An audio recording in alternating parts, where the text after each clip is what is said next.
بسم الله الرحمن الرحيم والصلاة والسلام على أشرف الأنبياء والمرسلين نبينا محمد وعلى آله وصحبه أجمعين. Parmi les sectes déviantes, la secte des Qadariya. Ce sont ceux qui renient le destin. Ils se sont égarés et ont égaré. Et ils ont pour parole la qadar. Wa innama al-amru unuf. Il n'y a point de destin. L'affaire n'est que nouveauté et coïncidence, sans qu'Allah en ait connaissance au préalable. À la tête de cette secte, Ma'bad al-Juhani et Ghaylan al-Dimashqi. Cette secte à l'époque s'est propagée avec eux et a duré un long moment. Même maintenant, nous pouvons entendre sur les langues des gens de la masse certaines paroles très dangereuses relatives à ce chapitre. On peut les entendre dire « Allah ne prédestine que le bien ». Ils veulent dire par cela qu'Allah ne prédestine pas le mal. Et pourtant, le bien comme le mal est prédestiné. Bien que ces paroles soient très dangereuses, ils les disent et les prennent comme héritage. Il faut absolument que les étudiants en sciences expliquent aux gens ce danger. Là, c'est la parole de Cheikh Zayd ibn Hadi al-Madkhali. Malheureusement, barakallahu fikum, lorsque les paroles de l'innovation sont lâchées, elles s'héritent de parents à enfants, d'étudiants qui prend la science de son enseignant et qui la retransmet à son tour. Elle se transmet dans les familles, à travers les amis. Ainsi, l'égarement est comme une maladie qui gangrène la société. Le cheikh dit, voilà ce que les gens de la masse et ceux qui leur ressemblent disent, alors qu'Allah nous a informé qu'il prédestine le bien comme le mal. Il est le puissant, le sage et le connaisseur de toutes choses. Allah n'est pas questionné, la yus'al, sur ce qu'il fait, mais eux le sont. Et il est rapporté dans le hadith, Inna Allah law 'azzaba ahla samawatihi wa ahla ardihi la'azzabahum wa huwa ghayru zalimin lahum wa law rahimahum lakanat rahmatuhu lahum khayran lahum min a'malihim. Si Allah venait à punir tous les habitants de ses cieux et de sa terre, il n'aurait pas été injuste envers eux. Et s'il leur faisait miséricorde, sa miséricorde serait meilleure pour eux que leurs propres actions. Subhanallah. Allah n'est pas questionné sur ce qu'il fait. Et Allah Azza wa Jal fait ce qu'il veut. Le cheikh dit, on ne doit jamais se révolter contre le destin. Comme dire par exemple, pourquoi Allah a-t-il créé Iblis? Pourquoi a-t-il voulu la mécréance du non-musulman et le péché du pécheur? Subhanallah, on entend des gens à notre époque qui disent pourquoi cela m'arrive-t-il? Et ils sont éduqués d'ailleurs à se plaindre en disant pourquoi tu me fais ça, ya Allah? Comme ils disent en français, oh mon Dieu, pourquoi me fais-tu ceci, etc. Ou bien ils disent qu'est-ce que j'ai fait pour mériter cela? Et ils crient comme ça et ils se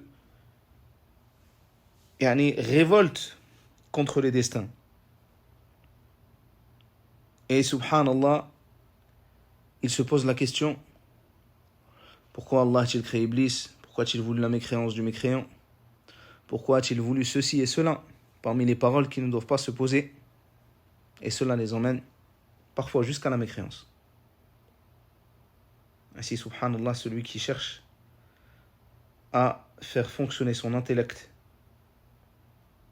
et qui n'observe pas les paroles des salaf, des prédécesseurs, s'égare. Et le shir dit, ne dit ceci qu'un ignorant ou un déviant qui, après avoir reçu l'information, l'a rejeté. Ceci est un chapitre extrêmement important. Se sont égarés dedans les Qadariya, qui se divisent dans leurs égarements en deux catégories.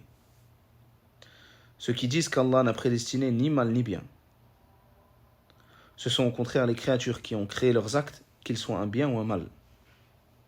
Je répète, ceux qui disent qu'Allah n'a prédestiné ni mal ni bien.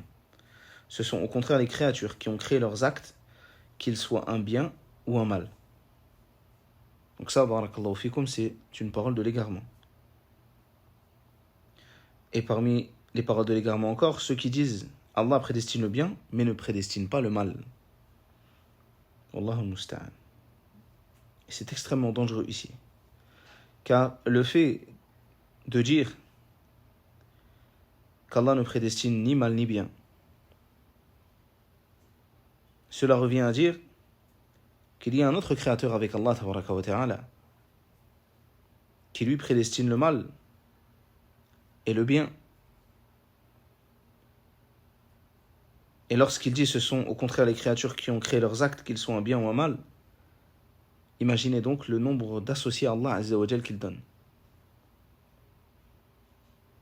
Et il y a ceux qui disent Allah prédestine le bien mais ne prédestine pas le mal, et aussi associés avec Allah tabaraka wa ta'ala. Et ils ressemblent aux Zoroastriens, le Majous, qui avaient foi en une divinité de lumière qui faisait le bien et une divinité des ténèbres qui faisait le mal, et d'autres d'ailleurs, culture de l'égarement, pour pas dire simplement le terme culture, qui croient, Allahul Musta'an, en ces choses-là. Et le shir dit, une autre secte encore s'est égarée. Ils ont exagéré quant à l'attribution des actes d'Allah à Allah et les ont reniés pour les créatures.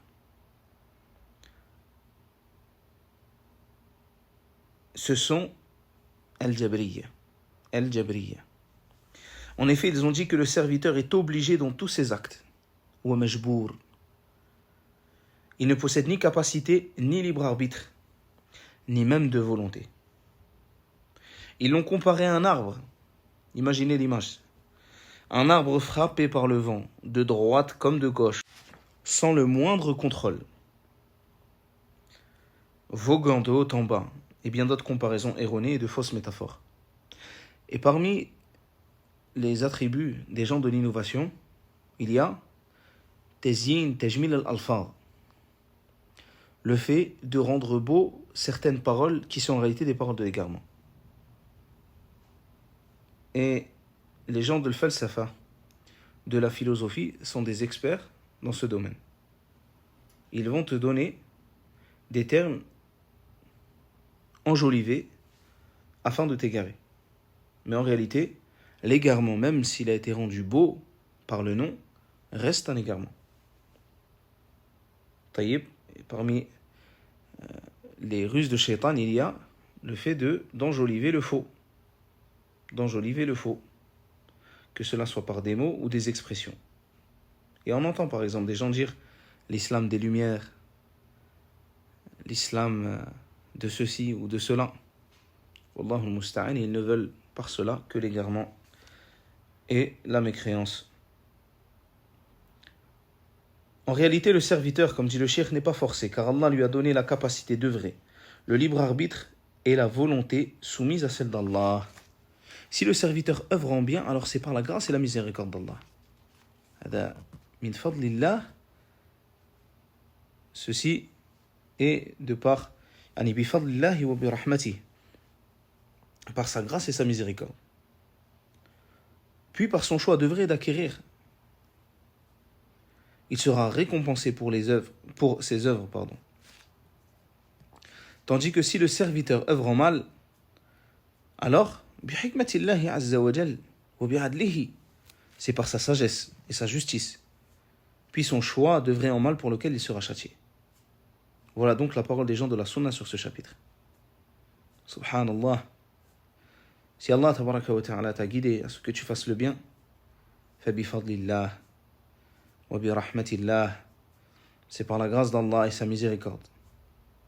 Et si tu t'es égaré, que tu as fait le mal, fabi hikmatillah wa bi adlillah, c'est par la sagesse d'Allah et par la justice d'Allah tabaraka wa ta'ala. On demande à Allah tabaraka wa ta'ala qu'il nous facilite vers l'accomplissement des œuvres pieuses. Le cheikh dit, ils ne sont pas comme la secte des Qadariyah, qui tronquent les attributs d'Allah, ou comme la secte des Jabriyah, qui exagèrent en disant que l'être humain est forcé et n'a donc pas de libre arbitre.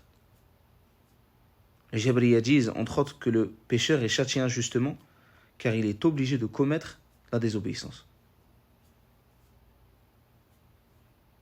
Les gens de la Sunna sont sur le juste milieu. Ils attestent que le serviteur œuvre par son libre choix, qu'Allah a prédestiné toute chose qu'il a créée le serviteur ainsi que l'ensemble de ses actes. Ainsi, barakallahu fikum, les gens de la sunna sont sur le juste milieu. Ils attestent que le serviteur œuvre par son libre choix. Il a son libre arbitre. Qaddarahu Allah, Allah tabaraka wa ta'ala l'a prédestiné. Il a prédestiné toute chose. Wa khalaqa al-'abda wa 'amalah. Et il a créé le serviteur ainsi que ses actes. Ils disent aussi al-khayru wa sharru, le bien et le mal. Allah tabaraka wa ta'ala les a créés. Ils ont été créés par Allah. فإن وقع في الشر, si il tombe dans le mal, alors il aura disposé de son libre choix et œuvré comme il le voulait. Ceci sans jamais sortir de la volonté d'Allah. Il n'y a pas de contradiction entre le fait qu'Allah tabaraka wa ta'ala est prédestiné, que cela rentre dans la science d'Allah tabaraka wa ta'ala, qu'Allah tabaraka wa ta'ala ait créé tout cela. Il n'y a pas de contradiction entre ça et le fait qu'il t'ait accordé le libre choix et que tu as choisi de faire le mal. Certaines personnes n'arrivent pas à comprendre cela car ils veulent mettre en opposition la connaissance d'Allah tabaraka wa ta'ala infinie, qui précède toute chose, et le libre choix de la personne. Il veut mettre en opposition le fait qu'Allah tabaraka wa ta'ala a prédestiné et le libre choix de la personne. Or Allah tabaraka wa ta'ala a prédestiné que tu avais ce libre choix. Il a prédestiné que tu œuvres comme tu le voulais. Et toi, tu as choisi le mal ou le bien. Si tu as choisi le bien, alors, ihmad rabbak, loue ton Seigneur. فَهَذَا بِفَضْلِ اللَّهِ وَبِرَحْمَتِهِ. Ceci est par sa grâce et sa miséricorde. Tandis que si tu as fait ashar, que tu as fait le mal, فَلَا تَلُمْ إِلَّا نَفْسَكَ. Ne blâme que ta propre personne. فَهَذَا بِحِكْمَةِ اللَّهِ وَبِعَدْلِهِ. C'est par la sagesse d'Allah et sa justice que tu es châtié. Et Allah tabaraka wa ta'ala dit وَمَا تَشَاءُونَ إِلَّا أَن يَشَاءَ اللَّهُ رَبُّ الْعَالَمِينَ. Mais vous ne pouvez vouloir que si Allah veut, lui, le Seigneur de l'univers. فَالْخَيْرُ مِنَ اللَّهِ خَلَقَهُ وَقَدَّرَهُ. Le bien vient donc d'Allah. Il l'a créé, il l'a prédestiné. Mais il y a une règle dans cela. Le mal n'est pas affilié à Allah tabaraka wa ta'ala. Car tout ce qu'Allah azza wa jal fait n'est que sagesse. Wa kulluhu khayr, et tout est un bien. C'est pour cela qu'on n'affilie pas le mal à Allah tabaraka wa ta'ala. Au contraire, on l'affilie aux créatures, et c'est Allah qui lui a prédestiné ceci. Allah na'am l'a créé, Allah l'a voulu. Mais on ne dit pas que le mal provient d'Allah tabaraka wa ta'ala. On fait attention dans la façon de parler au sujet d'Allah azza wa jal. On a du respect dans nos phrases, dans ce qu'on utilise, que cela soit avec Allah tabaraka wa ta'ala ou avec le prophète sallallahu alayhi wa sallam ou avec les compagnons. Comme il est dit dans le hadith, وَالشَّرُّ لَيْسَ إِلَيْكَ. Le mal ne provient pas de toi. في قول النبي صلوات الله وسلامه عليه. C'est-à-dire qu'Allah n'agrée pas cet acte et ne l'ordonne pas. Allah azza wa jal, le fait qu'il ait prédestiné cette chose-là, cela ne veut pas dire qu'Allah tabaraka wa ta'ala aime ceci. Lorsque tu as tué, lorsque tu as volé, lorsque tu as fait tel ou tel péché, cela ne veut pas dire qu'Allah tabaraka wa ta'ala aime ceci. Au contraire, il déteste cela. وَنَهَاكَ عَنْ ذَلِكَ. Et il t'a interdit cela. وَلَكِنْ وَقَعْتَ فِيهِ. Mais tu es tombé dedans. Ceci, car tu as choisi de faire cela. Tu as choisi de faire ce mal.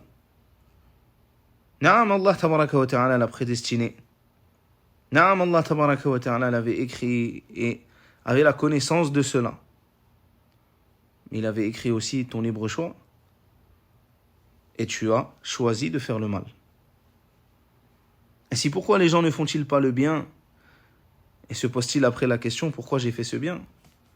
Mais malheureusement, l'être humain fait le mal et se défend, ou plutôt argumente, afin de justifier le mal qu'il fait en disant c'est Allah qui l'a prédestiné. Et l'affaire va parfois loin, au point où les gens te disent Khalas, si Allah a écrit que je dois être quelqu'un de mauvais, que j'aime en faire, Khalas. Alors ce n'est pas de mon fait, ce n'est pas de ma faute. Et il continue, Wallahu al-musta'an, à faire le mal, au lieu de faire le bien. Malgré qu'Allah tabaraka wa ta'ala lui ait donné son libre arbitre et qu'il ne connaît pas ce qu'Allah azza wa jalla lui a prédestiné. Mais il utilise la prédestination afin de faire le péché. Et ceci, subhanallah, ressemble à la parole de qui? Des mushrikines, des associateurs qui disent La usha Allahumma ashrakna. Si Allah avait voulu, nous n'aurions pas associé. Et si tu vas vers un homme et que tu le frappes et que tu lui dis je te frappe car Allah tabaraka wa ta'ala l'a écrit, aucun homme, subhanallah, n'accepterait cette défense, ces arguments. Et le seul cas où il est permis d'utiliser le destin comme argumentaire, c'est Ba'da at-tawbah. Ba'da at-tawbah. Comme cela s'est passé avec Adam et Moussa. Lorsqu'il lui dit Anta Adam, alladhi akhrajatka khati'atuka min al-jannah. فقال له آدم أنت موسى الذي اصطفاك الله برسالته وبكلامه ثم تلومني على أمر قد قدر علي قبل أن أخلق فحج آدم موسى. Ici donc, Moussa alayhi salam rencontre Adam alayhi salam et lui dit tu es Adam, celui dont le péché l'a fait sortir du paradis. Et Adam lui répond et toi tu es Moussa, celui qu'Allah tabaraka wa ta'ala a choisi afin de lui transmettre son message et d'entendre sa parole. Puis tu me blâmes au sujet d'une affaire qui a été prédestinée à mon sujet avant que je sois créé. Adam alayhi salam a donc argumenté et a répondu à Moussa. Et ici, Adam alayhi salam le fait ba'da at-tawbah, après s'être repenti à Allah tabaraka wa ta'ala, et non afin de justifier son péché. Et il y a ici une grande différence entre les deux choses, entre le fait de justifier son péché, le fait de défendre son péché, le fait d'argumenter au sujet de son péché, et le fait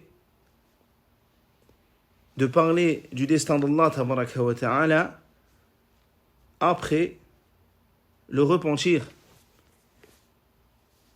Et les intentions de Adam alayhi salam sont des bonnes intentions et ne sont pas, cela ne revêt pas le sens que prennent et utilisent les gens de l'innovation ou les gens des péchés. Ainsi, il faut bien comprendre la différence. Et on s'arrête là pour aujourd'hui. Subhanakallahumma wa bihamdik. Ashhadu an la ilaha illa ant. Astaghfiruka wa atubu ilayk.